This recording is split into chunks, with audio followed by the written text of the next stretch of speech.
it is your buddy, Peace and Harmony with you here today. Much love going out to all the beautiful, empowered harmonizers. We are zooming in and focusing in on a great viewer question, and that is, when you're dealing with someone who perhaps you're now realizing could have a pathology. There's something a little bit awry or off or disordered in a real palpable way. This person might be a actual psychopath. And coming to terms with this, coming to the realization, means to understand that, this is not just an individual that you see in movies, or this, this would never happen to me. All those sort of, unconscious, societal programming that you might have in your collective unconscious, or just, part of your negotiating with reality. You think, oh, well, I wouldn't meet that type of person here. That type of person, wouldn't have this big mansion and this 4-car garage and the 2 swimming pools and the hot tub. That person's got to be just someone of ultra high intelligence. They have all these earnings. They have all these companies. They have all these great situations going on, travels, you name it. This type of person couldn't be like that. Or this person, whatever. They worked for Greenpeace. They volunteered in the Antarctic. They might have, the Peace Corps, all these different things, just another sort of parasitic lifestyle, and that you're coming to terms with that this individual could be a psychopath, someone without conscience, someone really who does not have a sense of fear, who becomes very exploitative of others to the point that they engage in really some very high-risk behaviors, things that most people would not do. Some people would back off of. They'd be afraid. They'd say, you know what, that's wrong. I'm not going to do that. I'm not going to go there. They don't have that stop button. They don't have the emotional foot on the brakes. They don't have a conscience. So that feeling does not come up in a psychopath. They become aware of this, I would say, in their teenage years, 13 or 14, when they begin to notice that there's something different about them. That, they don't engage in the same huggy, kissy relationships that other people do out of desire. They learn that they don't feel that, but they have to mimic that to see and cover that up and conceal so that they look like that they fit in. And they might become the best at whatever it is that they do to take on. They might become a really attractive female, a really attractive male, very charismatic, the life of the party, then the life of the job, the owner of the business. They might go very far in their life, or they might go very low. But when you talk about paranoia and suspicion on just simple questions, this really, I think, is when you are coming to terms that you are dealing with someone who is not your average Joe or average Sally, that you can't have relationship communication, open and honest communication, that there's a lot of wrenches, there are a lot of thorns to this, there are a lot of mosquitoes circling around this person. In other words, you are picking up on something and getting the understanding and the grip that there is something really off and awry that could cause you personal harm, personal illness, personal unhappiness, unemployment, loss of a family, loss of an identity, loss of your sanity, loss of your freedom, loss of your homeostasis, loss of your I am. We're talking about things becoming very serious very quickly, or, it can take place over a period of time. And the more intense, the more severe the consequences to people. So if there is paranoia and suspicion on simple questions, I'm wondering if you, the viewer, are feeling this, or if you're wondering that they are coming at you with suspicion and paranoia on simple questions, because that is an awesome, awesome question. Oh my God. I'm so excited. Okay. Here, Peace and Harmony gets excited over these simple questions. So awesome. So if there's paranoia and suspicion on their end, in other words, you're just like, oh, where did you go to lunch? Like, or, where did you get your socks? Or, I like your new paint on your walls, how you did things. Like, when did you do that? Like, just simple questions, just you're trying to have conversation. And they're like giving you the look like, why are you asking me that? That's kind of a dumb question. They're trying to insinuate that, you're coming from a weird, wrong, funky place, and they're not going to have it. In other words, they're just trying to shut you down. That's basically known as trying to shut somebody down. This will happen in marriages, this will happen in workplaces, this will happen in engagements, all over the place. All of a sudden, you are not able to get the answer to your simple question. And then you go walking away feeling very unsatisfied, very perturbed. Then you might turn it inward. What's wrong with me?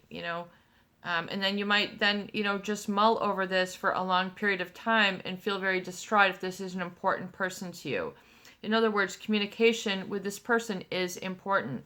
It could be at your family, your workplace, your community, your child. It becomes very important when this person is important to you, or maybe you've learned that they're psychopathic and you need to go no contact. You just need to take stock of what is. But realize that if they are acting paranoid and suspicious, it's a defense mechanism meant to shut you down, meant to snip you in the bud, break off the limb, cut you off, shut you down verbally so you can't be, developing a communication with this person along those lines. In other words, you want to talk about the basic everyday, they're like, no. They're just going to shut you down. They're going to act paranoid and suspicious. That's also a way to inflict guilt, which in my viewpoint is inflicting harm. It's inflicting emotional harm. When you're making someone feel extremely guilty for no reason, guilt, oh my gosh, can become a very big, heavy block. Guilt that you have done something wrong. You're asking a wrong question. You're asking it at the wrong time. You're asking it at the wrong tone of voice. You're asking it, with the wrong clothes on. You're asking it with, this should be done in person or text. It's just anything and anything can be up to be targeted by, someone who has this attachment disorder, and that can become then create a thought disorder in others when you're dealing with a malignant narcissist or a psychopath. They'll insinuate, in other words, try to shut you down through their vibe. The looks that could kill, you hear about these sort of statements. Ooh, the looks that, seduce, all these others. In other words, there's an influence or impact on others, and then you memorize this feeling. And if you get conditioned to it, in other words, if you keep this sort of paranoid and suspicion going, you begin to program yourself to feel that way all the time. You begin to program yourself, to always feel that maybe paranoid and suspicious, that if they're feeling that, you're going to mimic that and mirror that, especially if you're an empath. Then you're going to get a big dose of paranoia and suspicion. Especially the more empathetic, the more empathic you are, the more you're going to take on this paranoia and suspicion, and it's going to block you.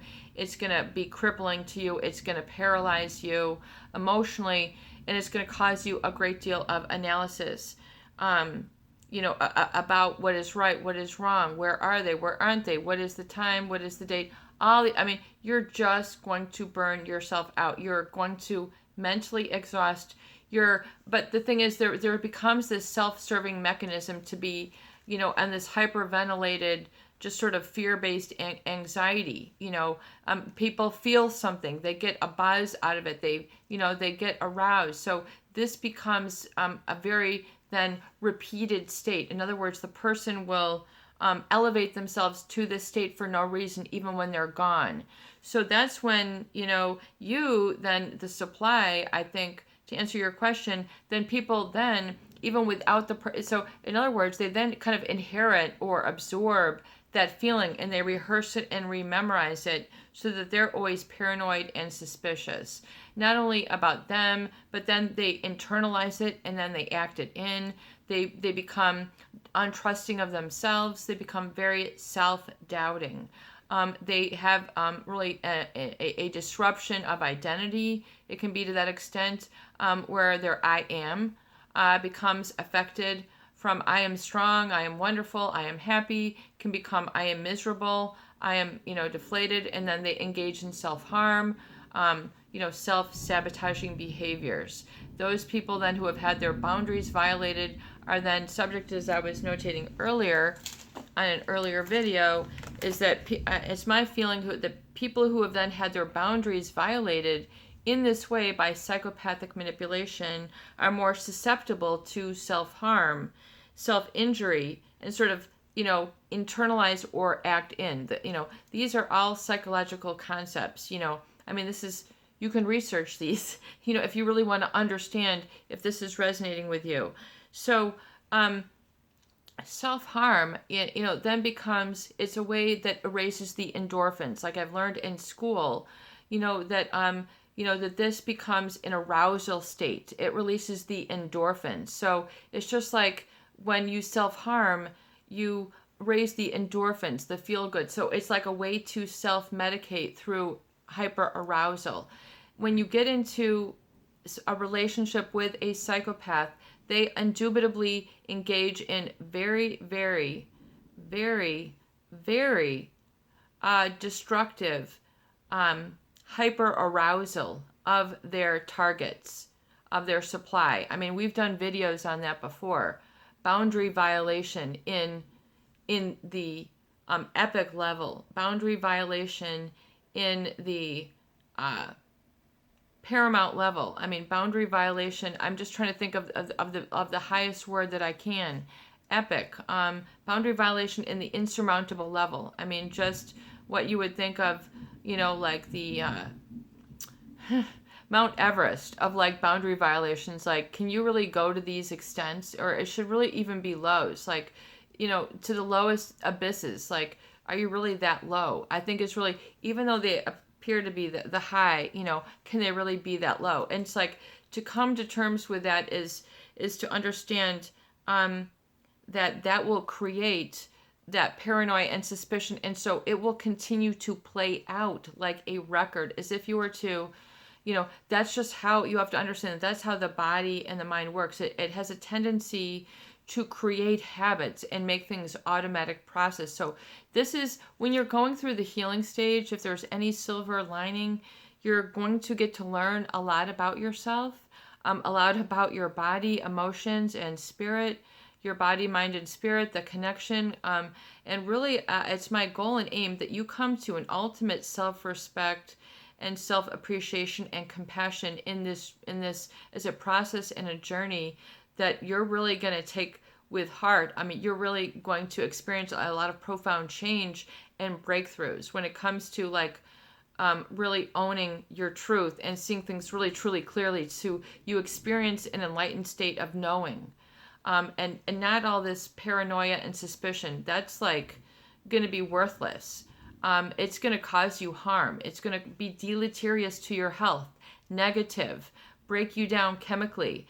You have to understand the seriousness of the cortisol and the stress hormones, that you, and the adrenals that you excrete into your body. It's going to give you, like, in my viewpoint, it's going to set you up for almost like an emotional chemical burn, a burnout, and then a post-traumatic stress syndrome. I can't leave, situation. I'm just depleted. So you need to realize that your body is trying to give you a message. So it's time to say, okay, body, let's give you some. You need respect. It's like the one thing that you will be deprived of by the narcissist or the psychopath. You will be very deprived of that. In fact, some people might not even feel that they have ever experienced a state of self-respect and self-understanding and know thyself, Plato. I mean, and so you have to ask yourself, to what degree do you want to go through this life and never experience what respect feels like, or self-respect, or love, or compassion, or the divine, or harmonic love, or platonic love, or romantic love? I mean, do you want to go through this lifetime without knowing what self-respect is? Because that is the state, I think, that they take out. They deprive people of that experience because of the way that they fool others.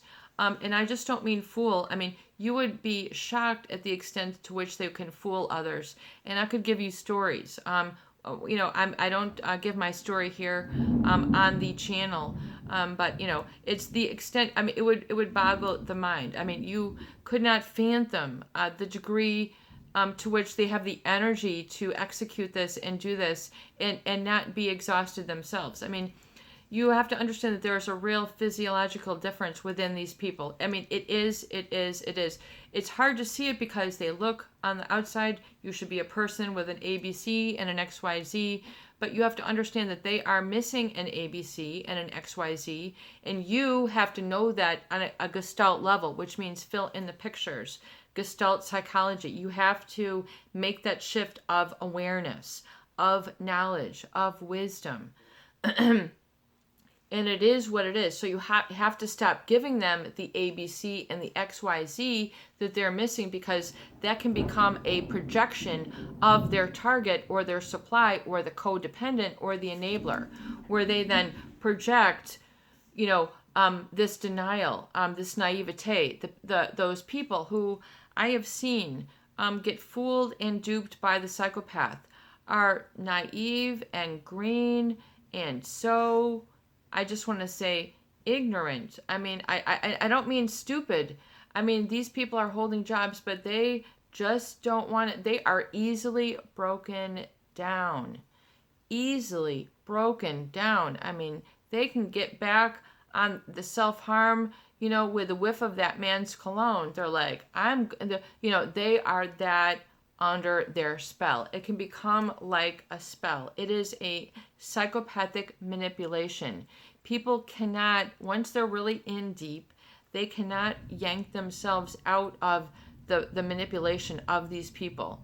They are in it for good. They are in it oftentimes without their own power, and that is going to be their problemo. So don't make it your problem. You have to understand that then if you get to the point where you want to try to save all these person's victims, you have to be very selective and pick and choose who you save. And I think the number one should be yourself. And that might be really coming to terms and understand the degree of disrespect that has been, presented to you and experienced by this boundary violation, especially very, very, high risk behaviors that really far past boundary violation. I mean, not just a little, we're talking about a lot, to the point where will throw your life off track and create this paranoia and suspicion. And we can go more into that, because I think that state becomes very toxic and really severe, and really at that tipping point where it becomes almost, I would say it becomes so permeated, that the degree of control is so permeated, is so, complete, that person really needs to resensitize and rehabilitate themselves to the degree that they don't even recognize, kind of where they're at. I mean, they can really enter sort of a dissociative state where, you have to kind of be able to come back, from. So I think that's an awesome question. We're going to do more on that. If you guys get anything out of this, just let me know. This is your buddy, Peace and Harmony, with you here today, and I hope that these videos do help. Please share, please subscribe, and please donate for more great tools, videos, discussion, and support. Peace out, peace in, peace be with you, and have a beautiful day. You got this. Stay tuned.